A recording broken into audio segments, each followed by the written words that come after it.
Hello everyone, my name is Jitendra Choudhary and welcome to all of you to this session दोस्तों, जहां पे आज हम लोग स्टार्ट करने वाले हैं 12th स्टैंडर्ड की एनसीईआरटी।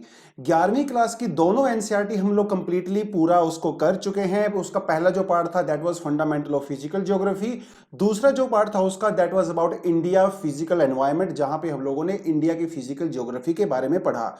आपको जैसा कि पहले से ही पता है कि ज्योग्राफी के दो पार्ट होते हैं, एक होता है फिजिकल ज्योग्राफी, दूसरा होता है ह्यूमन ज्योग्राफी, जिसे कुछ लोग इकोनॉमी ज्योग्राफी भी बोलते हैं। तो 12th स्टैंडर्ड के एनसीईआरटी में हम लोग हमारा ह्यूमन ज्योग्राफी यानी कि इकोनॉमिक ज्योग्राफी बोल सकते हो, उसको कवर करने वाले हैं। तो 12th स्टैंडर्ड की भी हमारे पास दो एनसीईआरटी होती हैं। पहला रहेगा हमारा fundamental of human geography, text book of class 11th। अगर आप यहाँ के कंटेंट्स में जाके देखोगे तो आपको क्या नजर आएगा पता है? आपको नजर आएगा कि भैया हम यहाँ पे कौन कौन से चैप्टर करने वाले हैं। देखिए, यूनिट 1 जो हमारी है that is going to be about human geography, nature and scope. यही आपका 11th स्टैंडर्ड की फर्स्ट यूनिट के अंदर भी पहला चैप्टर था, जिसको हम लोगों ने छोड़ दिया था क्योंकि ये हमारे एग्जाम के लिए इंपॉर्टेंट नहीं है। तो इसको हम लोग यहां पे छोड़ेंगे। हम लोग शुरू करेंगे यूनिट 2 का chapter number 2, the world population. तो आज हमारा चैप्टर होने वाला है अबाउट वर्ल्ड पॉपुलेशन। देखिए, ह्यूमन ज्योग्राफी में हम लोग क्या क्या पढ़ते हैं? ह्यूमन ज्योग्राफी में हम लोग वो सब चीजें पढ़ते हैं जहां से ह्यूमंस रिलेटेड होते हैं। देखिए, 11th स्टैंडर्ड की जो पहली एनसीईआरटी थी उसमें हम लोगों ने क्या क्या किया था? उसमें हम लोगों ने क्लाइमेटोलॉजी पढ़ा था, उसमें हम लोगों ने ओशियानोग्राफी पढ़ा था, उसमें हम लोगों ने प्लेट टेक्टोनिक्स के बारे में पढ़ा था, राइट? वो सब चीजें हम लोगों ने पढ़ी थी। एक्सोजेनिक फोर्सेस, एंडोजेनिक फोर्सेस, वो सब चीजें हम लोगों ने उसमें पढ़ी थी, क्योंकि that is a part of nature, right? लेकिन कुछ ऐसी चीजें होती हैं जो ह्यूमंस जो हैं उनकी वजह से होती हैं। अगर ह्यूमंस ना होते तो ये चीजें एग्जिस्ट नहीं करती। That is a part of human geography. जैसे हम लोग जब इरिगेशन की बात करते हैं, it's a part of human geography. जब हम लोग अर्बनाइजेशन की बात करते हैं, it's a part of human geography. जब हम लोग इंडस्ट्रियलाइजेशन की बात करते हैं, पॉपुलेशन की बात करते हैं, कम्युनिकेशन की बात करते हैं, ट्रांसपोर्ट की बात करते हैं, ये सब हमारा ह्यूमन ज्योग्राफी का पार्ट होता है। Because all these things are constructed, formed and manifested by the human activities.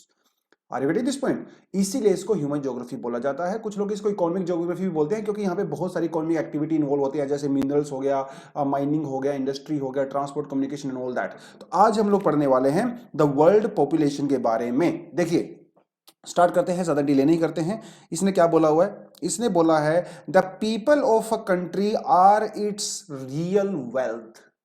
जब हम लोगों ने पिछली एनसीईआरटीज में, मेरे ख्याल से वो 9th की एनसीईआरटी थी, जब हम लोगों ने नेचुरल रिसोर्सेज के बारे में पढ़ा था, ओवरऑल रिसोर्सेज के बारे में पढ़ा था, उसमें एक चीज मैंने आपको तब ये बताई थी कि कोई भी रिसोर्स वो वेस्ट होता है जब तक उसको ह्यूमन अपने बेनिफिट के लिए यूज नहीं करते हैं।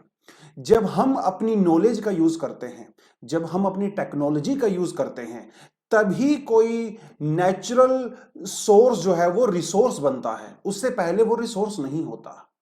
Are you getting this point? हजारों लाखों करोड़ों साल से इस धरती के ऊपर, हमारी अर्थ के अंदर जो है वो कोल पाया जाता था, लेकिन वो बिल्कुल वेस्ट था क्योंकि उसका हमारे लिए यूज ही नहीं था। लेकिन मॉडर्न टाइम में हम लोगों ने अपनी नॉलेज का यूज करके, टेक्नोलॉजी का यूज करके उस कोल को यूटिलाइज किया for our own needs. That is why today coal is called a natural resource. यही बात जो है दूसरी चीजों पे भी लागू होती है। तो ह्यूमन जो होते हैं ना, ह्यूमन हम सबसे बड़े रिसोर्स होते हैं, क्योंकि हमारी वजह से दूसरे रिसोर्स रिसोर्स बनते हैं। अगर हम ना होते तो बाकी के रिसोर्स जो है वो वेस्ट होते। तो जो ह्यूमन जो होते हैं इनको कहा जाता है human resource, and human resource are the most important resource. ठीक है, अब देखिए, ह्यूमन रिसोर्स को अगर हम लोगों ने यूटिलाइज करना है, अगर हम लोगों ने इसका बेनिफिट उठाना है, तो क्या करना पड़ेगा? अपनी नॉलेज को इंक्रीज करना पड़ेगा, अपनी टेक्नोलॉजी को इंक्रीज करना पड़ेगा। इसीलिए तो स्किल्स दिए जाते हैं, इसीलिए तो एजुकेशन दी जाती है, इसीलिए तो कॉलेज एजुकेशन दी जाती है, स्किल्स ट्रेनिंग दी जाती है, ताकि हमारी नॉलेज बढ़े, हमारी टेक्नोलॉजी बढ़े। और जब हमारी नॉलेज और टेक्नोलॉजी बढ़ेगी तो हम अपने आसपास पाए जाने वाले नेचुरल रिसोर्सेज का अपने बेनिफिट के लिए यूज कर सकते हैं। तो बेसिकली जो आपका ह्यूमन ज्योग्राफी वाला पार्ट होता है ना, आपका ज्यादा मेंस के पर्सपेक्टिव से ज्यादा इंपॉर्टेंट होता है रादर देन द प्रीलिम्स। ठीक है, मेंस में हमको कुछ बहुत सारे क्वेश्चंस यहां देखने को मिलते हैं। इसीलिए इन चैप्टर्स के अंदर मैं जो ज्यादा डिस्कशन करूंगा ना, वो मैं प्रैक्टिकल टाइप के डिस्कशन करूंगा जो हमें इंपैक्ट करती हैं। तो ज्यादातर मेरे सब्जेक्टिव चीजों पे ज्यादा फोकस करेंगे रादर देन द ऑब्जेक्टिव चीजें, क्योंकि ह्यूमन ज्योग्राफी में ज्यादातर सब्जेक्टिव चीजों से ही क्वेश्चन पूछे जाते हैं। तो आपको समझ में आ गया होगा कि the people of a country are its real wealth. अगर इंसान ही नहीं है तो सब कुछ वेस्ट है। It is they who are the actual resources and make use of country's other resources and decide its policies. Ultimately, a country is known by its people. So it is us who make other resources useful. Without humans, all other resources are completely waste. It is important to know how many women and man are there. तो जब human resource की बात कर ही रहे हैं तो हम यहां पे सबसे पहले बात करेंगे पॉपुलेशन के बारे में, कि किसी पर्टिकुलर कंट्री के अंदर कितने मैन हैं, कितनी वुमेन हैं, ठीक है, उनकी एजुकेशन का लेवल क्या है, वहां पे अर्बनाइजेशन का लेवल क्या है, कितने लोग एक साल में पैदा होते हैं, कितने बच्चे एक साल में उनकी डेथ होती है। ये सारी की सारी चीजें हम लोग अपनी इस पॉपुलेशन वाले चैप्टर के अंदर पढ़ने वाले हैं। कहता है the world at the beginning of 21st century. 21st century का मतलब हो जाएगा 2000s की बात कर रहा है, ठीक है, 21st सेंचुरी, ठीक है, recorded the presence of 6 billion people, मतलब 600 करोड़ लोग, and their distribution and the density here. तो हम लोग यहाँ पे क्या डिस्कस करने वाले हैं? We are going to discuss about the population, their composition, their distribution and their nature in different regions of the world. ये हम लोग डिस्कस करने वाले हैं। तो why do people prefer to live in a certain region and not the others? जैसे मान लो जहां पे मैं रहता हूं, हरियाणा में एक पर्टिकुलर जगह है, यहाँ पे क्या की पॉपुलेशन खूब सारी है, लेकिन थोड़े समय पहले मैं गया था राजस्थान में, जैसलमेर में घूम के आया था लास्ट मंथ। वहां पे इतनी ज्यादा डेंस पॉपुलेशन नहीं है। जब आप दिल्ली में जाते हो तो दिल्ली में आपको देखने को मिलेगा वहां पे तो चारों तरफ आपको इंसान ही इंसान नजर आते हैं, राइट। लेकिन जब अगर अगर आप हिमालय की हाइयर पीक्स पे चले जाते हो वहां पे आपको इंसान नजर नहीं आते। अगर नजर भी आते हैं तो बहुत कम डेंसिटी होती है। क्या रीजंस होते हैं जिसकी वजह से अलग अलग जगह पे अलग अलग तरह के लोग रहना प्रेफर करते हैं? क्या क्या रीजंस हो सकते हैं, आगे हम उसको यहां पे देखने वाले हैं, ठीक है। तो हर चीज की तरह इस दुनिया में पॉपुलेशन भी बराबर बराबर डिस्ट्रीब्यूट नहीं है। ये बात मैंने आपको हर जगह बताई है। हम लोगों ने इसको रिसोर्सेज में अच्छे से पढ़ा था कि भगवान मतलब जो नेचर होता है ना, वो इक्वल जस्टिस नहीं करता।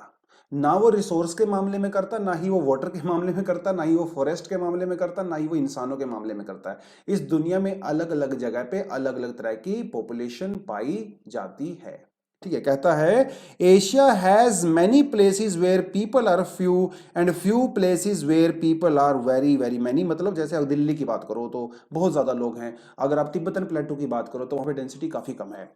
Patterns of the population distribution in the world, pattern की बात करता है। देखिए पॉपुलेशन के रिगार्डिंग जो स्टडीज वगैरह होती हैं इसे हम लोग डेमोग्राफी कहते हैं। डेमोग्राफी का मतलब होता है पॉपुलेशन, वहाँ का डिस्ट्रीब्यूशन, सेटलमेंट, उसका पैटर्न, कंपोजिशन, ये सब हम लोग डेमोग्राफी के अंदर में कंसिडर करते हैं, ठीक है। The term population distribution refers to the way people are spaced over the earth surface broadly. 90% of the world population lives in 10% of its land area.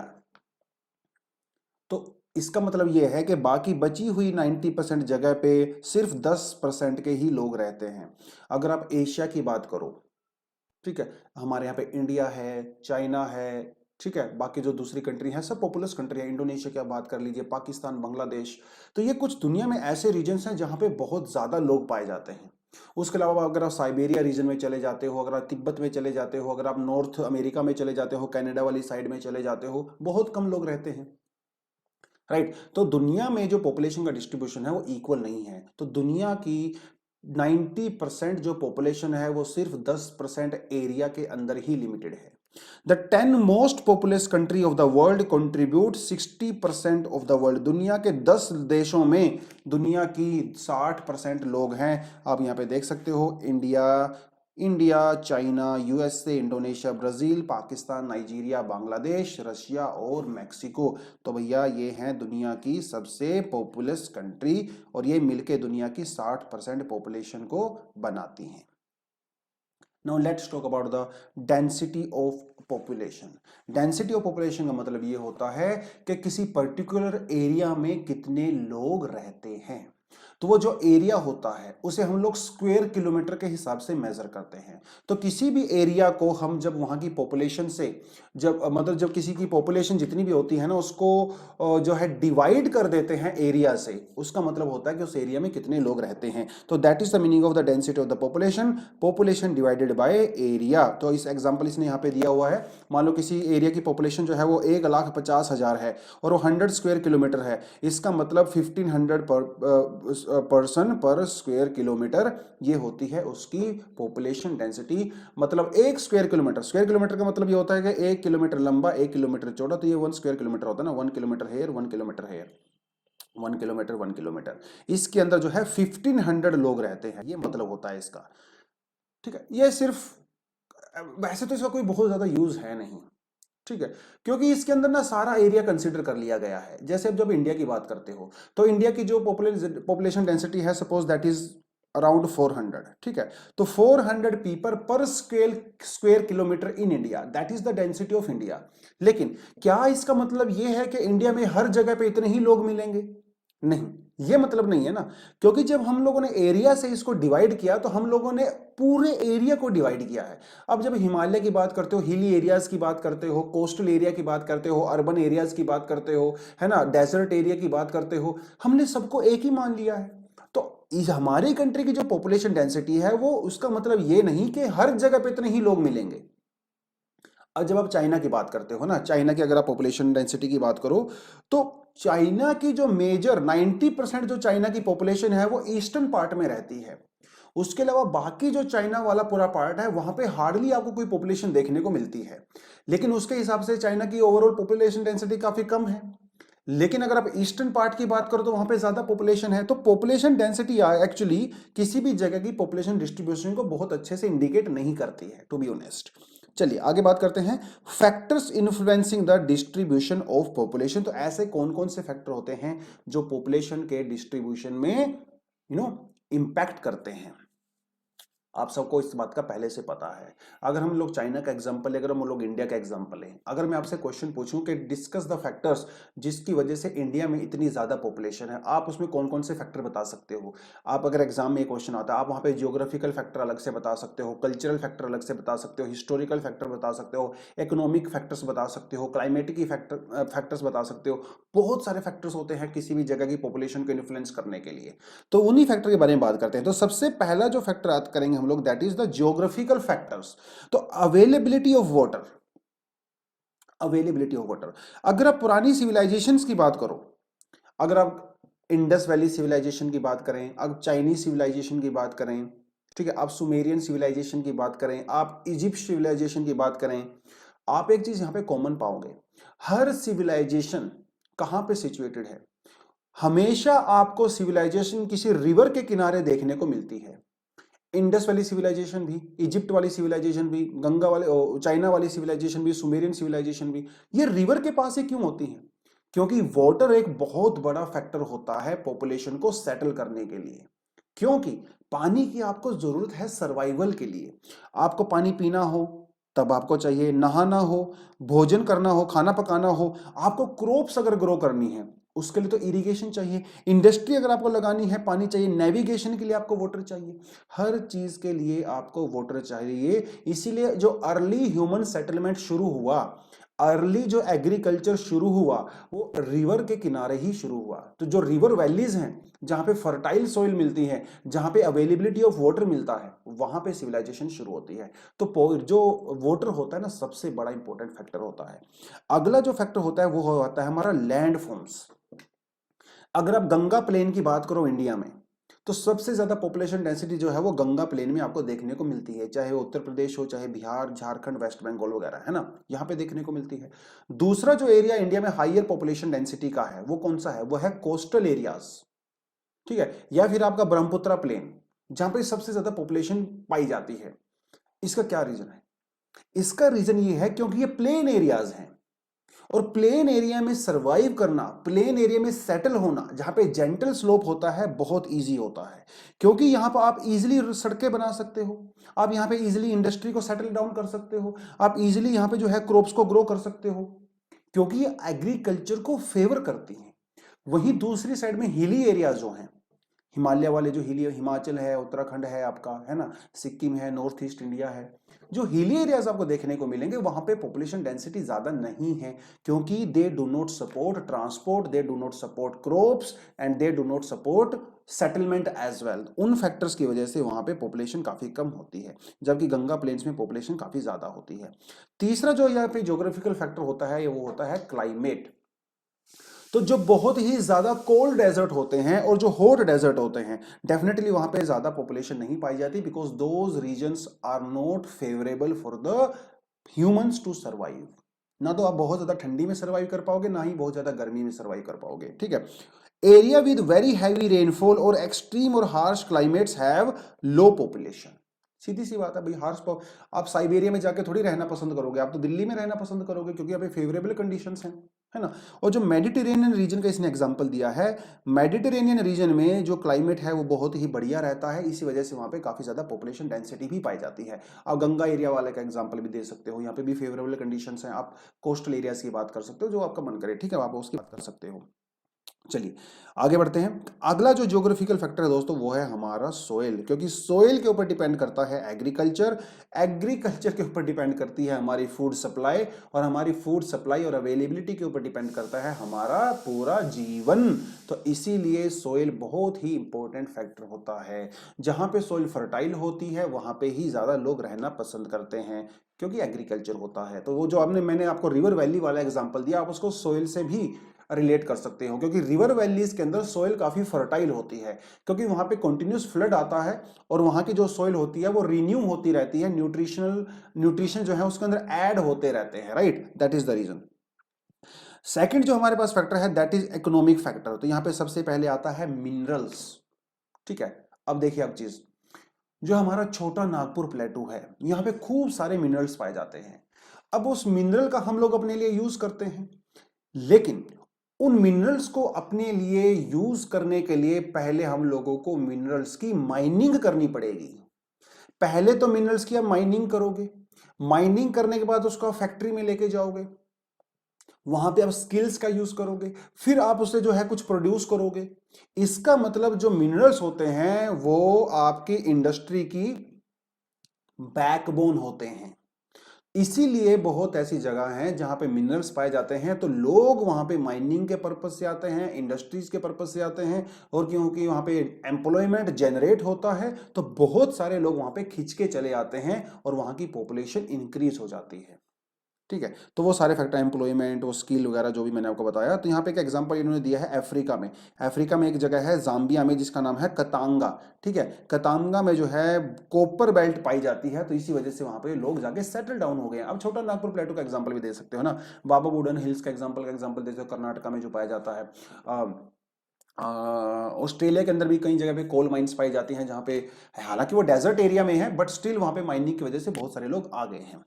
Urbanisation तो डेफिनेटली सीधी सी बात है, अर्बनाइजेशन अगर बढ़िया होगा तो बहुत ज़्यादा फैक्टर यहाँ पे काम करता है।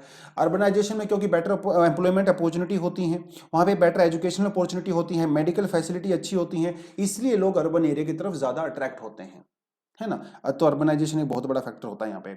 इंडस्ट्रियलाइजेशन, डेफिनेटली जहाँ पे ज़्यादा इंडस्ट्री होगी, जैसे एनसीआर हो गया, मुंबई, कोलकाता, अहमदाबाद, चेन्नई, है ना, पुणे, बेंगलोर, क्योंकि इंडस्ट्री यहाँ पे ज़्यादा है, अच्छी खासी इंडस्ट्री है, तो वहाँ पे जॉब की अपॉर्चुनिटीज़ होती हैं, ट्रांसपोर्ट फैसिलिटीज़ बढ़िया होती हैं, ठीक है। एम्प्लॉयज़, डॉक्टर्स होते अवेलेबल होते हैं, टीचर्स अवेलेबल होते हैं, शॉपकीपर्स अवेलेबल, हर चीज़ वहाँ पे अवेलेबल होती है, तो डेफिनेटली वहाँ पे भी लोग ज़्यादा जाना पसंद करते हैं और पॉपुलेशन को इम्पैक्ट करता है। तो ये कुछ फैक्टर्स होते हैं, इम्पैक्ट करते हैं। पहला हमारे पास आ गया ज्योग्राफिकल फैक्टर्स, दूसरा हमारे पास आ गया इकोनॉमिक फैक्टर्स, तीसरा जो कारण होता है वो होता है सोशल एंड कल्चरल फैक्टर्स। जैसे हम लोग बनारस का एग्जांपल ले सकते हैं। बनारस जो है इंडिया का कल्चरल कैपिटल कहा जाता है, क्योंकि यहाँ पे बहुत सारे टेम्पल्स हैं, हिंदूज के लिए बहुत ही इंपॉर्टेंट माना जाता है। तो ये चीजें भी जो है अट्रैक्ट करती हैं पॉपुलेशन को वहां पे सेटल डाउन करने के लिए, तो पॉपुलेशन को इम्पैक्ट करते हैं। वहां पे सोशल कंडीशंस कैसी हैं, ठीक है, वहां पे इक्वालिटी है कि नहीं, है ना, लोगों को किस तरह से ट्रीट किया जाता है, डिस्क्रिमिनेशन किया जाता है, ये सारी चीजें इंपैक्ट करती हैं। वहां पे पॉलिटिकल सिचुएशन कैसी है, ठीक है, वहां पे लॉ एंड ऑर्डर की सिचुएशन कैसी है, सरकार आपको सब्सिडीज देती है, एजुकेशन पे कितना खर्चा करती है, एम्प्लॉयमेंट अपॉर्चुनिटी सरकार प्रोवाइड करवाती है कि नहीं करवाती है, वो सारी चीजें भी आप यहाँ पे इंक्लूड कर सकते हो सोशल एंड कल्चरल फैक्टर्स में। ठीक है, वो हो गया हमारा factors impacting the population distribution. इसके अलावा अगर कुछ और फैक्टर अगर आपके दिमाग में आते हैं, डेफिनेटली आप वो कमेंट सेक्शन में बता सकते हो जो इसको इंपैक्ट कर सकते हैं पॉपुलेशन डिस्ट्रीब्यूशन को। ठीक है, चलिए, पॉपुलेशन ग्रोथ। ठीक है, तो पॉपुलेशन बेसिकली जो है यहाँ पे दो चीजों से मिलकर बनता है, एक होती है डेथ रेट और एक होती है बर्थ रेट। ये दो सबसे बड़े इंपॉर्टेंट फैक्टर होते हैं किसी भी जगह की पॉपुलेशन को चेंज करने के लिए। लेकिन पॉपुलेशन ग्रोथ का ओवरऑल मीनिंग क्या होता है? पॉपुलेशन ग्रोथ और the population change refers to the change in number of inhabitants. Inhabitant का मतलब जो लोग वहां पे रहते हैं। Change in number of inhabitants of a territory during a specific period of time is called population growth. अब पॉपुलेशन की जो ग्रोथ होती है इसको हम लोग दो तरीके से डिसाइड कर सकते हैं, एक होता है एब्सोल्यूट टर्म में और एक होता है परसेंटेज की टर्म में। मान लो कहीं पे पहले 100 लोग रहते थे, 5 साल के बाद वहां पे उनकी जो पॉपुलेशन है वो बढ़ के हो गई 120, तो इसका मतलब एब्सोल्यूट ग्रोथ कितनी हुई 20। लेकिन परसेंटेज की टर्म में अगर आप बात करते हो तो 120 अगर हुआ है तो कितना परसेंट इंक्रीज हुआ है? 20% इंक्रीज हुआ है पहले के कंपैरिजन में। तो आप परसेंटेज वाइज भी दिखा सकते हो, आप एब्सोल्यूट टर्म में भी दिखा सकते हो, वो आपकी मर्जी है। तो ये दो तरीके होते हैं। ठीक है, और कहता है population change in an area is an important indicator of economic development, social upliftment and historical and cultural background of the region। अगर किसी जगह की पॉपुलेशन इंक्रीज हुई है या डिक्रीज हुई है तो उसके लिए बहुत सारे फैक्टर रिस्पॉन्सिबल होते हैं, जैसा कि हम लोगों ने अभी थोड़ी देर पहले देखा था। ठीक है, सोशल कंडीशन वहाँ की, इकोनॉमिक कंडीशंस वहाँ की, कल्चरल बैकग्राउंड वगैरह वो सब चीज़ें वहाँ पे डिपेंड करती हैं। Some basic concepts of the population geography. तो ग्रोथ ऑफ पॉपुलेशन आपको मैंने पहले ही बता दिया, ग्रोथ ऑफ पॉपुलेशन का मतलब क्या होता है। ग्रोथ रेट ऑफ पॉपुलेशन का मतलब होता है जब हम उसको परसेंटेज की टर्म में मेजर करते हैं, that is the meaning of growth rate. Natural growth of population का मतलब होता है this is the population increased by difference between birth rate and death rate. अगर कहीं पे 100 बच्चे पैदा होते हैं तो ये उसकी बर्थ मतलब 100 बच्चे पैदा होते हैं, अगर वहां पे 20 लोगों की डेथ होती है तो ये हो गया आपका डेथ और ये होगी आपके बर्थ, तो दोनों को अगर माइनस करते हो तो वो होती है हमारी नेचुरल ग्रोथ ऑफ पॉपुलेशन। ठीक है, पॉजिटिव ग्रोथ ऑफ पॉपुलेशन जब वो इंक्रीज होती है when birth rate is more then the death rate. जब पैदा होने वालों की संख्या ज्यादा होती है, मरने वालों की संख्या कम होती है, दैट इज पॉजिटिव ग्रोथ। और नेगेटिव ग्रोथ का मतलब होता है कि जब पैदा होने वालों की संख्या कम होती है और मरने वालों की संख्या ज्यादा होती है, दैट इज नेगेटिव ग्रोथ। ठीक है, components of the population change, यहां पे एक जो सबसे बड़ा कंपोनेंट आता है वो आता है आपका सीबीआर। सीबीआर जिसे कहा जाता है crude birth rate. Crude birth rate, crude देखिए, पॉपुलेशन को जो इंक्रीज या डिक्रीज होती है, पॉपुलेशन जो चेंज होती है, यहाँ पे तीन सबसे बड़े फैक्टर होते हैं, एक होते हैं बर्थ, एक होता है डेथ और एक होता है माइग्रेशन। तीनों को जब हम लोग कंसीडर करते हैं, आपस में कैलकुलेट करते हैं, तो हम लोग वहां पे पॉपुलेशन चेंज को निकाल सकते हैं। ठीक है, तो जो सीबीआर के जो फॉर्मूला होता है B I divided by P multiplied by 1000, क्योंकि इसको हम लोग 1000 पीपल में ही कंसीडर करते हैं। तो crude birth rate is equal to live births during the year, मतलब कितने बच्चे पैदा होते हैं, एंड पी का मतलब होता है मिड ईयर पॉपुलेशन, मतलब साल भर में कितनी पॉपुलेशन थी वहां पे, क्योंकि उसी से हिसाब से हम लोग उसको डिसाइड करते हैं वो चेंज हुआ है या नहीं हुआ है। Death rate plays an active role in the population change, death rate भी बहुत इंपॉर्टेंट फैक्टर यहां पे करता है।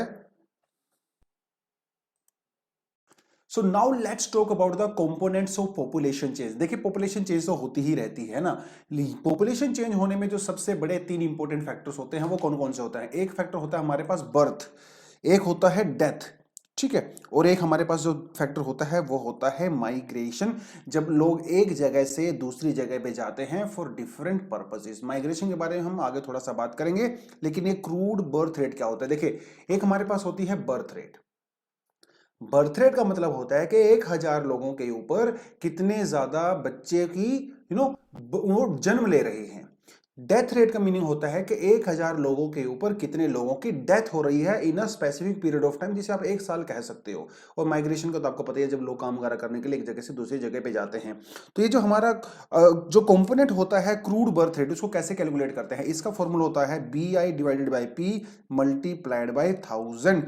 BI का मतलब होता है live birth during the year, P का मतलब होता है मिड ईयर पॉपुलेशन, और सीबीआर का मतलब होता है क्रूड बर्थ रेट। देखिए क्या कहता है, death rate plays an active role in population change. हालांकि आपको एक बात मैं बताऊं कि इंडिया में जो पॉपुलेशन राइज होने का स्पेशली 1970s 80s के बाद जो सबसे बड़ा रीजन है वो पता क्या है?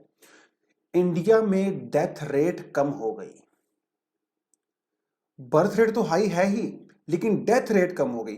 तो बर्थ रेट और डेथ रेट के बीच में जो डिफरेंस था वो बढ़ता चला गया, क्योंकि डेथ रेट घट गई और बर्थ रेट जो है वो इंक्रीज हो गई। 1980s की मैं बात कर रहा हूं, और इसीलिए यहां पे इंडिया में पॉपुलेशन बूम हो गया, पॉपुलेशन एक्सप्लोड हो गई, क्योंकि काफी कम लोगों की इंडिया में डेथ होना शुरू हो गया। उसके अलग अलग रीजंस हो सकते हैं, वहाँ पे हेल्थ बेनिफिट हो सकते हैं, अच्छी मेडिकल फैसिलिटीज हो सकती हैं, है ना, एजुकेशन हो सकती है, अवेयरनेस हो सकती है, गवर्नमेंट की पॉलिसीज वगैरह भी हो सकती हैं, बहुत सारे रीजंस हो सकते हैं कि जिससे डेथ रेट कम हो जाता है।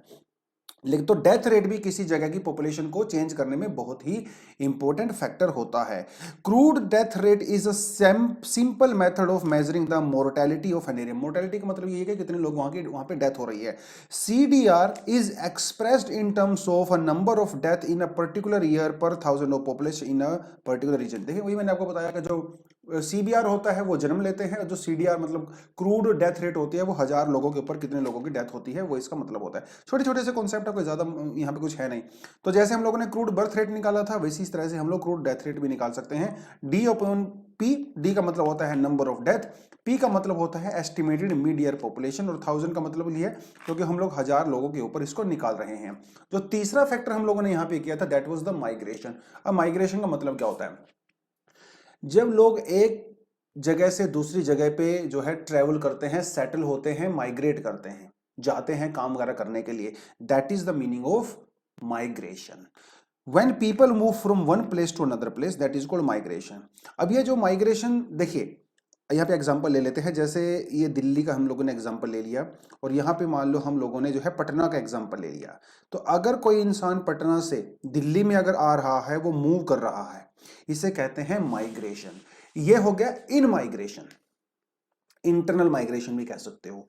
इसी तरह से एक्सटर्नल माइग्रेशन भी हो सकता है दिल्ली का कोई आदमी या पटना का कोई आदमी जो है वो न्यूयॉर्क में शिफ्ट हो रहा हो, है ना। अगर पटना से कोई आदमी न्यूयॉर्क में जाके मूव कर रहा है, शिफ्ट हो रहा है, तो इसका मतलब ये है इंटरनेशनल माइग्रेशन। अब यहाँ पे दो चीजें हैं, देखिए, तो अगर कोई पटना वाला आदमी दिल्ली में आ रहा है, तो इसका मतलब ये है कि दिल्ली क्या है? दिल्ली है प्लेस ऑफ डेस्टिनेशन, और पटना क्या है? पटना है प्लेस ऑफ ओरिजिन, जहां से वो इंसान एक्चुअली में बिलोंग करता है। ठीक है, the place of origin shows the decrease in the population. तो होगा क्या? दिल्ली में पॉपुलेशन इंक्रीज होने लगेगी और पटना में पॉपुलेशन डिक्रीज होने लगेगी। तो जो प्लेस ऑफ ओरिजिन होता है वहां की पॉपुलेशन डिक्रीज होने लगती है, जो प्लेस ऑफ डेस्टिनेशन होता है वहां की पॉपुलेशन इंक्रीज होने लगती है। वही इसने सिंपल सा फैक्टर यहां पे बताया है। आगे कहता है माइग्रेशन में भी परमानेंट, परमानेंट भी हो सकती है, टेम्परेरी भी हो सकती है, और सीजनल भी हो सकती है ना। जैसे मान लो जब आपकी जो धान की जब कटाई होती है, उस समय लोग रूरल एरिया में शिफ्ट हो जाते हैं क्योंकि बहुत सारा काम होता है, लेकिन जब पैडी कल्टीवेशन पूरा हो जाता है तो फिर दोबारा से लोग अर्बन एरिया में आ जाते हैं काम वगैरह करने के लिए, है ना। तो कुछ इस तरह से जो है सीजनल माइग्रेशन भी यहाँ पे डेफिनेटली हो सकता है। परमानेंट माइग्रेशन भी हो सकता है जब आप सॉरी, जब आप कंप्लीटली अपने प्लेस ऑफ ओरिजिन को किसी दूसरी जगह पे जाकर सेटल डाउन हो जाते हो। जैसे आप मैरिज की बात कर सकते हो, मैरिज के बाद महिलाएं जो है वो परमानेंटली अपनी ससुराल में जो है वो चली जाती हैं। तो इंडिया में जो मैरिज भी जो है ना वो एक बहुत बड़ा फैक्टर होता है इंटरनल माइग्रेशन का। टेम्परेरी माइग्रेशन भी होती है, जैसे आप कोई पढ़ने के लिए गए हुए हो ना, 2-3 साल का कोर्स आपने करना है, तो टेम्परेरी माइग्रेशन होती है, उसके बाद आप दोबारा से अपनी प्लेस में वापस आ सकते हो या फिर किसी और जगह पे जा सकते हो। तो अलग अलग तरह की हो सकती है। तो ये कई तरह की हमारे यहाँ पे माइग्रेशन होती है। रूरल टू रूरल एरिया होती है, एक गाँव से दूसरे गाँव में आप जाते हो। रूरल टू अर्बन एरिया होती है, गाँव से शहर में जाते हो। अर्बन टू अर्बन एरिया होती है, अब दिल्ली छोड़ के मुंबई जा सकते हो। अर्बन टू रूरल एरिया होती है, जो कि हालांकि काफी कम होता है, लेकिन ये भी देखने को मिलता है, टेम्परेरी बेसिस पे होता है। अब यहाँ पे दो कॉन्सेप्ट होते हैं आपके पास, एक होता है इमिग्रेशन, एक होता है एमिग्रेशन। इम, देखिए इम से आपने याद रख लेना इन, अरे कहाँ चला गया, ठीक है, देखिए इम से आप याद रखोगे इन, जब इन माइग्रेशन होता है, कोई जब वहां पे मूव करता है तो वो इमिग्रेंट होता है, और ई का मतलब होता है एक्सटर्नल, जब कोई बाहर जाता है। तो जैसे मैंने आपको यहां पे बताया कि जो आदमी पटना से दिल्ली में जा रहा है तो वो दिल्ली वालों के लिए क्या है, इमिग्रेंट है, दिल्ली में उसका इमिग्रेशन हो रहा है, लेकिन पटना से उसका एमिग्रेशन हो रहा है क्योंकि वो बाहर जा रहा है पटना से। तो एक ही इंसान जो है वो इमिग्रेंट भी हो सकता है और वो एमिग्रेंट भी हो सकता है। एम ई का मतलब है एक्सटर्नल, ठीक है, बाहर मतलब, और इम का मतलब होता है, आप इसको इन से याद कर सकते हो, जो अंदर की तरफ आता है। तो people migrate for the better economic and the social life, इसमें तो कोई बड़ी बात नहीं है। तो यहाँ पे दो फैक्टर होते हैं माइग्रेशन के, एक फैक्टर होता है पुश फैक्टर और एक फैक्टर होता है पुल फैक्टर। जब आप किसी चीज को पुश करते हो, मान लो कोई आदमी पटना से अगर वो दिल्ली के अंदर आ रहा है, तो इसका क्या क्या रीजन हो सकते हैं, इसके दो रीजन हो सकते हैं, एक होता है पुश फैक्टर, एक होता है पुल फैक्टर। यानी कि पटना के अंदर कुछ ऐसे फैक्टर हैं जो उसको दिल्ली की तरफ पुश कर रहे हैं, और दिल्ली के अंदर कुछ ऐसे फैक्टर हैं जो पटना वाले आदमी को अपनी तरफ पुल कर रहे हैं, उसको खींच रहे हैं। इन दोनों फैक्टर को ही कहा जाता है push factor and the pull factor, और ये साइमल्टेनियसली काम करते हैं। जैसे पुश फैक्टर, तो ऐसी कौन सी चीजें हैं जो उसको पटना से पुश कर रही हैं? फॉर एग्जाम्पल, हो सकता है कि वहां पे पुअर लिविंग कंडीशन हो और वो आदमी बेटर अपॉर्चुनिटी के लिए दिल्ली में जा रहा हो सकता है वहां पे बहुत ज्यादा अनएम्प्लॉयमेंट हो, काम धंधा ढूंढने के लिए दिल्ली में जा रहा हो सकता है वहां पे पॉलिटिकल टर्मोइल हो, है ना, पॉलिटिकल टेंशन हो एंड ऑर्डर खराब हो सकता है अनप्लेजेंट क्लाइमेट हो, बड़ा बेकार हो, नेचुरल डिजास्टर्स भी हो सकते हैं, एपिडेमिक्स हो सकते हैं, कुछ भी रीजन हो सकता है जो कि उसको पटना से दिल्ली जाने पे मजबूर कर रहा है। उसी समय दिल्ली में कुछ ऐसे फैक्टर हो सकते हैं जो उसको अपनी तरफ अट्रैक्ट कर रहे हैं। हो सकता है वहां पे दिल्ली में बेटर जॉब अपॉर्चुनिटीज हो पटना के कंपैरिजन में, है ना, वहां पे स्टेबिलिटी हो, शांति हो, सिक्योरिटी हो, लाइफ हो, प्रॉपर्टी हो, प्लेजेंट क्लाइमेट हो, कुछ भी रीजन हो सकते हैं। तो ये पुश एंड पुल फैक्टर दोनों आपस में काम करते हैं। अब पॉपुलेशन के जो ग्रोथ होती है उसमें किस तरह के ट्रेंड पाए जाते हैं? ट्रेंड मतलब over a period of time जो है वो किस तरह से दुनिया में पॉपुलेशन इंक्रीज हुई है। देखिए, इंसान ने जब एग्रीकल्चर की शुरुआत की 12,000 से लेके 8,000 साल के बीच में, जब इंसान ने धीरे धीरे एग्रीकल्चर शुरू किया, तो एग्रीकल्चर से पहले क्या था? एग्रीकल्चर से पहले हम लोग जो हैं केव्स में रहते थे, गुफाओं में रहते थे, जंगलों में रहते थे, भटकते रहते थे, नोमैड्स होते थे ना, इधर उधर जाते रहते थे, तो सेटल्ड नहीं थे। और क्योंकि जब तक इंसान सेटल्ड नहीं था, इसलिए वो ज्यादा हाई पॉपुलेशन जो है वो अफोर्ड नहीं कर सकता था, क्योंकि एग्रीकल्चर जब नहीं था तो उसके पास फूड अबंडेंस में नहीं था, फूड की सप्लाई लिमिटेड थी, क्योंकि वो हंटिंग और गैदरिंग करता था, और हंटिंग गैदरिंग से आप जो है लाखों करोड़ों लोगों को सपोर्ट नहीं कर सकते, लिमिटेड लोगों को ही सपोर्ट कर सकते हो। तो इसीलिए पॉपुलेशन बहुत ज्यादा नहीं था। लेकिन जब एग्रीकल्चर की हम लोगों ने खोज किया, हम लोग एग्रीकल्चर करने लगे, सरप्लस फूड प्रोडक्शन करने लगे, तो हमारे पास ज्यादा फूड हो गया। तो ज्यादा फूड को कंज्यूम करने के लिए जो है ज्यादा पॉपुलेशन भी हो सकती है, इसीलिए फिर वहां से पॉपुलेशन की शुरुआत हुई। लेकिन ऐसा नहीं है कि जब से एग्रीकल्चर हुआ एकदम से बहुत ज्यादा पॉपुलेशन हो गया, नहीं, हिस्ट्री में कई ऐसे इवेंट आते हैं जिस इवेंट के बाद पॉपुलेशन एकदम से हाई हो जाता है। तो एक तो आपका इवेंट हो गया एग्रीकल्चर वाला, है ना, उससे पहले तो हम लोग ज्यादा पॉपुलेशन हमारे पास नहीं थी। उसके बाद जो आपका कहता है, देखिए, the size of the population was very small, around 8 million, दुनिया भर में जो 80 लाख के लगभग लोग हुआ करते थे, ठीक है। In first century AD it was below 300 million, 30 crore के लगभग पॉपुलेशन हुआ करती थी फर्स्ट सेंचुरी ऑफ एडी के अंदर। The expanding world trade during the 16 and 17 century, भैया 1500-1600 ईस्वी में वास्को डी गामा, बहुत सारे लोग पुर्तगाल से, ब्रिटेन से, स्पेन से जब वो निकलने लगे, वर्ल्ड का ट्रेड इंक्रीज होने लगा, है ना, वर्ल्ड आपस में ग्लोबलाइज होने लगा, नेवल पावर इंक्रीज होने लगी। उस समय वर्ल्ड की पॉपुलेशन एकदम से रैपिड पॉपुलेशन ग्रोथ हुआ 1750 तक, around 1750 at the dawn of the industrial revolution, क्योंकि जब इंडस्ट्रियल रेवोल्यूशन की शुरुआत हुई 1750s के बाद में, पॉपुलेशन कितनी हो गई? 550 मिलियन हो गई।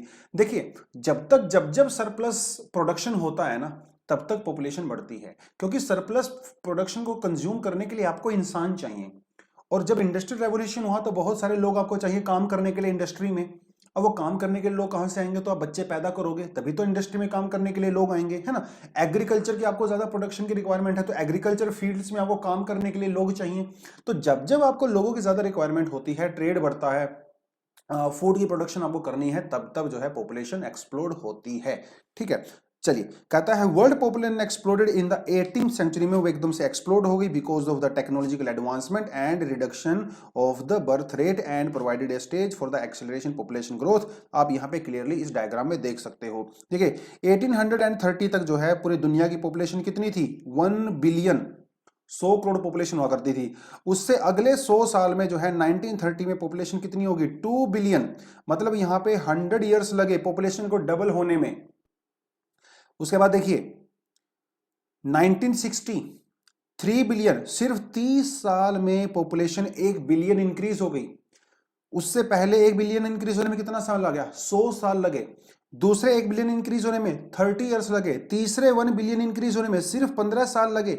उसके बाद 12 साल, तो लगभग 10 से 12 साल में दुनिया की पॉपुलेशन 1 बिलियन इंक्रीज हो जाती है, जो कि आप यहां पे क्लियरली देख सकते हो। ठीक है, अगर आपको थोड़ा सा और जानना है तो आप यहाँ पे देख सकते हो 10,000 बीसी, मतलब जब एग्रीकल्चर की शुरुआत हुई तब दुनिया की पॉपुलेशन कितनी थी, 5-6 मिलियन हुआ करती थी। देखिए एग्जैक्ट फिगर तो हमारे पास नहीं है, यह सिर्फ कुछ मॉडल्स हैं जिससे हम लोग कुछ ना कुछ अंदाजा लगा सकते हैं।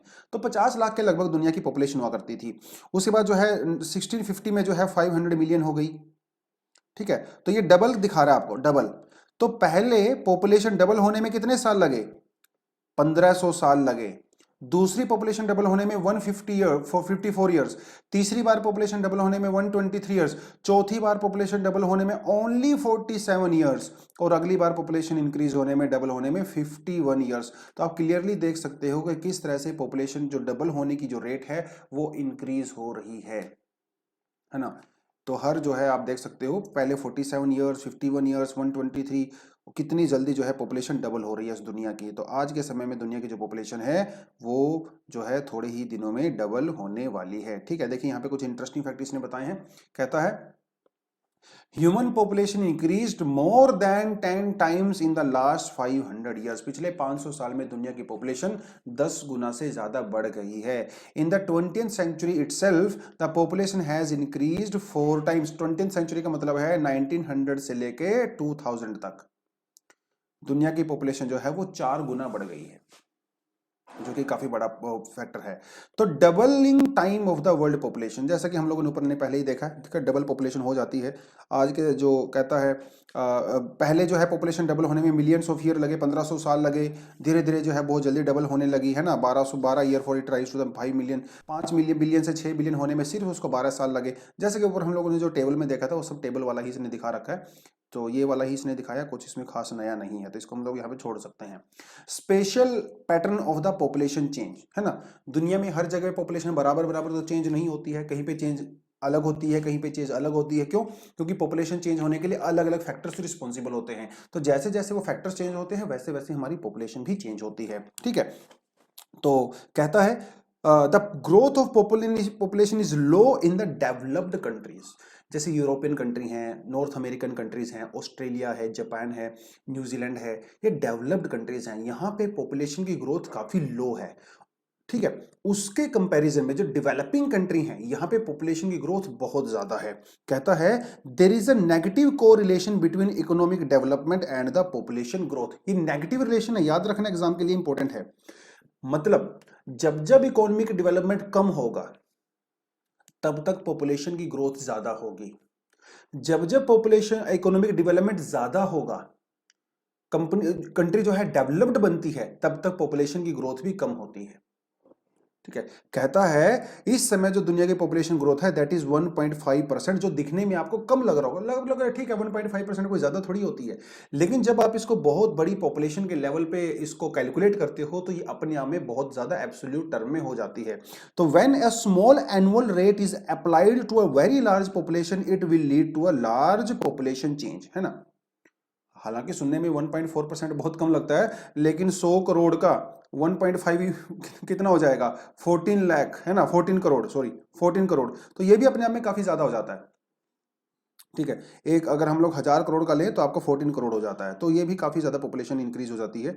100 करोड़ का जो आपका 1.4 करोड़ हो जाएगा, तो 100 करोड़, अगर आप इंडिया की पॉपुलेशन मान लो 100 करोड़, अभी 140 करोड़ अगर मान के चलते हैं और 1.4% अगर इंक्रीज होता है, तो आप यहाँ पे भी क्लियरली देख सकते हो, तो 20 करोड़ के लगभग जो है इंडिया की पॉपुलेशन 2 करोड़ के लगभग हर साल इंक्रीज होती है, जो कि अपने आप में एक ऑस्ट्रेलिया की पॉपुलेशन के जितना है।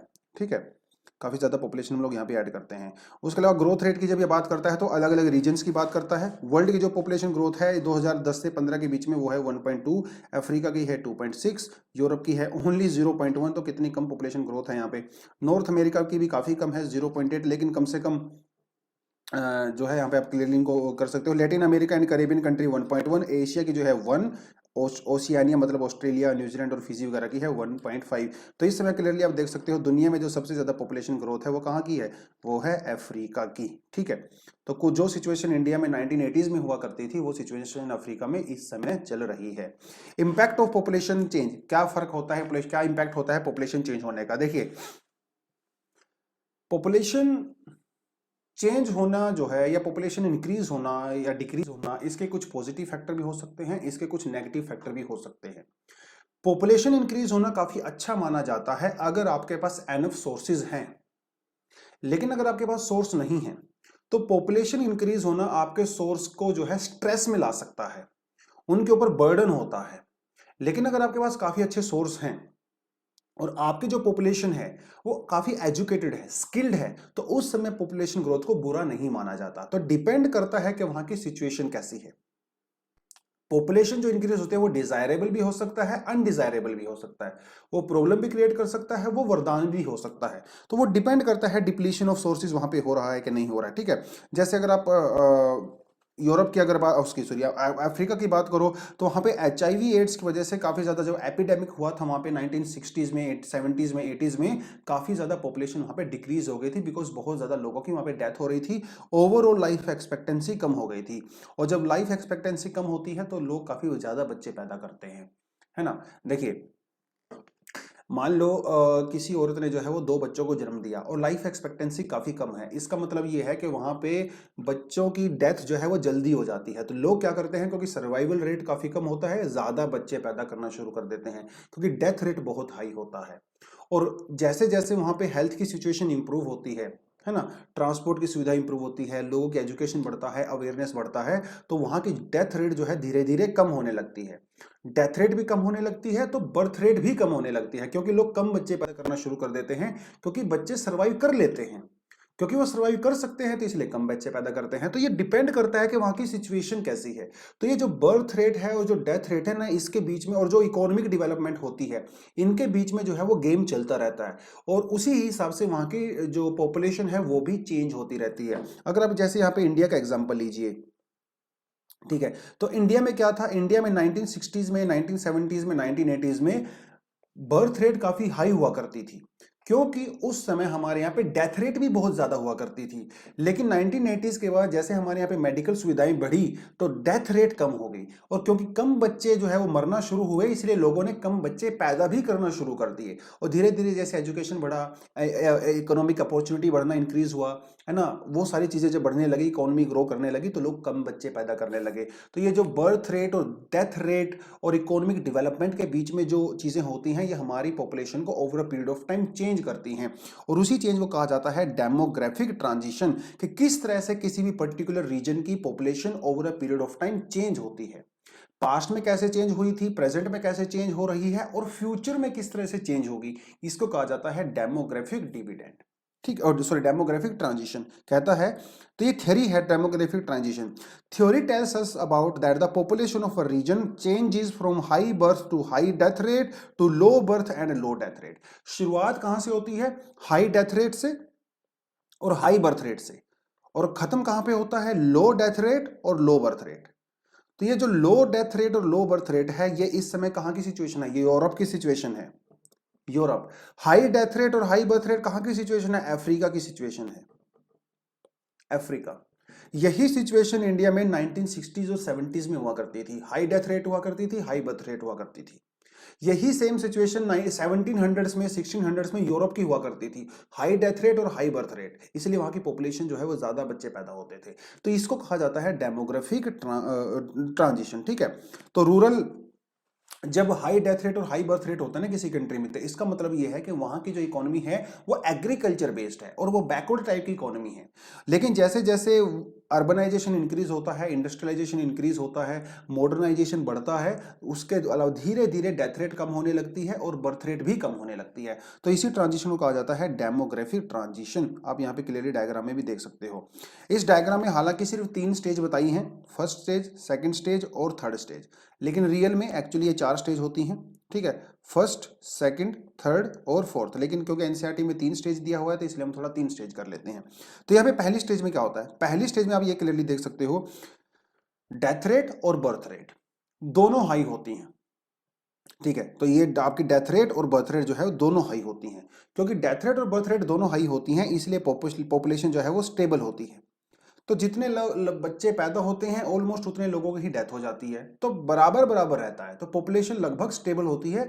ग्रोथ अगर होती है तो बहुत धीरे धीरे ग्रोथ होती है। इस समय जो बांग्लादेश है वो इसी कैटेगरी में आता है, या फिर जो जो इक्वेटोरियल क्लाइमेट में या फिर जो अफ्रीका वगैरह में इक्वेटोरियल बेल्ट में रहते हैं, वहां पे ये सिचुएशन है, high death rate, high birth rate. लेकिन सेकंड स्टेज में क्या होता है, सेकंड स्टेज में जैसे जैसे मेडिकल फैसिलिटीज बढ़ने लगती हैं, ठीक है, जैसे जैसे लोग अवेयर होने लगते हैं, तो क्या होता है, डेथ रेट कम हो जाती है because of the medical facility. Death rate जो है एकदम से कम हो जाती है क्योंकि मेडिकल फैसिलिटी इंक्रीज हो गई है, हेल्थ इंफ्रास्ट्रक्चर इंप्रूव हो गया है, दवाइयां सस्ती मिलने लगी हैं, डॉक्टर अवेलेबल हो जाते हैं, तो डेथ रेट कम होने लगती है। बर्थ रेट पे क्या असर पड़ता है, एक समय तक तो बर्थ रेट जो है वो धीरे धीरे बढ़ती रहती है, लेकिन कुछ समय के बाद बर्थ रेट भी कम होने लगती है, बिकॉज वहां पे एजुकेशन समझ लीजिए, इकोनॉमिक डेवलपमेंट हो जाती है, तो बर्थ रेट भी धीरे धीरे कम होने लगती है। डेथ रेट भी कम हो जाता है, बर्थ रेट भी कम हो जाता है, ठीक है। लेकिन बर्थ रेट की जो कम होने की जो रेट है वो डेथ रेट से काफी ज्यादा होती है। मतलब यहां पे क्या है, birth rate is more than death rate, birth rate is more than death rate. पहले वाले में क्या था, birth rate is almost equal to death rate, तो पॉपुलेशन स्टेबल थी। यहां पे पॉपुलेशन एक्सपेंड करती है, बर्थ रेट कम तो होती है लेकिन उतनी कम नहीं होती जितनी डेथ रेट कम होती है। तीसरी स्टेज में क्या होता है, तीसरी स्टेज में दोबारा से बर्थ रेट जो है वो डेथ रेट के लगभग बराबर हो जाती है, दोनों काफी कम हो जाती हैं, बर्थ रेट भी बहुत कम हो जाती है, डेथ रेट भी बहुत कम हो जाती है। उसको कहते हैं हम लोग तीसरी स्टेज, ठीक है। जैसे कनाडा में, जापान में, यूएसए में जो है वो थर्ड स्टेज चल रही है। आप जो है मुझे ये बताइए कि इंडिया में कौन सी स्टेज है। देखिए इंडिया बड़ा यूनिक पोजीशन में है, हम ऑल ओवर इंडिया की बात नहीं कर सकते। अगर हम लोग इंडिया में बिहार की बात करें, अगर उत्तर प्रदेश की बात करें, झारखंड की बात करें, तो वो अभी भी सेकंड स्टेज में है। लेकिन हम लोग दूसरे रीजन्स की, जैसे हम लोग गुजरात की बात करें, वेस्ट बंगाल की बात करें, पंजाब की बात करें, तमिलनाडु की बात करें, वो ऑलरेडी थर्ड स्टेज में आ चुके हैं, क्योंकि वहां पे डेथ रेट भी बहुत कम है और बर्थ रेट भी काफी कम है। जो जो हमारा जो रिप्लेसमेंट लेवल होता है, आईईएफआर जो होता है, हमारी जो इन्फेंट फर्टिलिटी रेट होता है, वो ऑलरेडी आपका 1.6 और 1.7 पे जा चुका है। मतलब वहां की पॉपुलेशन धीरे धीरे जो है वो कम होना शुरू हो जाएगी थोड़े समय के बाद। तो इंडिया के कुछ रीजन जो है वो थर्ड स्टेज में है, कुछ जो रीजन है वो आपका सेकंड स्टेज में है, ठीक है। तो वही सारी की सारी इसने बातें बता रखी हैं कि जो आपकी लास्ट स्टेज होती है, फर्टिलिटी रेट और मोर्टेलिटी रेट दोनों डिक्लाइन हो जाती हैं, पॉपुलेशन जो है स्टेबल हो जाती है या बहुत धीरे धीरे ग्रो करती है, ठीक है। अर्बनाइजेशन और लिटरेसी बहुत ज़्यादा इंक्रीज हो जाती है, टेक्नोलॉजी बहुत ज़्यादा इंक्रीज हो जाती है। तो धीरे धीरे आपने यहाँ पे जो तीनों स्टेज देखी है ना, ये तीनों स्टेज जो है वो इकोनॉमिक डेवलपमेंट के ऊपर डिपेंड करती हैं। तो पहले वाली जो स्टेज होती है काफ़ी बैकवर्ड स्टेज होती है, इकोनॉमिकली काफ़ी बैकवर्ड होते हैं। दूसरे वाली जो स्टेज होती है ये डेवलपिंग स्टेज होती है, जहाँ से इंडिया भी गुजर रहा है। और तीसरे वाली जो स्टेज होती है वो काफ़ी हाईली डेवलप्ड होता है, जैसे आपका यूरोपियन कंट्रीज हो गया, जापान, कनाडा, यूएसए वगैरह, न्यूजीलैंड, वो सब आपका थर्ड स्टेज के अंदर आते हैं, काफ़ी डेवलप्ड इकोनॉमीज के अंदर आते हैं, ठीक है। तो अगर हम लोग इंडिया की बात करें, इंडिया में बहुत सारे जो है सरकार के द्वारा ऐसी पॉलिसीज बनाई जाती हैं पॉपुलेशन को कंट्रोल करने के लिए, जिसे हम लोग कहते हैं फैमिली प्लानिंग, ठीक है। इंडिया दुनिया का पहला ऐसा कंट्री था जिसने फैमिली प्लानिंग शुरू किया था।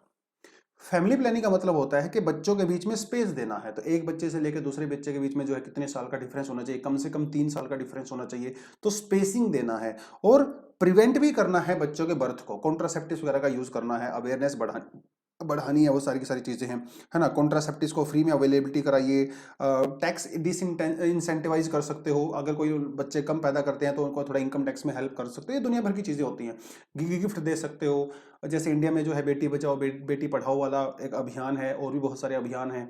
जब लड़की पैदा होती है तो उसके अकाउंट में कुछ पैसा डलवा दिया जाता है, उसकी एजुकेशन फ्री होती है, वो सारी की सारी चीज़ें हैं ना। किसी को साइकिल दे दिया, बाइक दे दिया, वो सब चीज़ें। तो ये चीज़ें इसलिए की जाती हैं ताकि जो पॉपुलेशन जो फैमिली प्लानिंग है हमारी, वो प्रॉपर तरीके से हो सके, और जो सेक्स सेक्स रेशो है अ, उसको भी हम लोग बैलेंस कर सके। तो ये सारी चीज़ें जो है यहाँ पे होती हैं।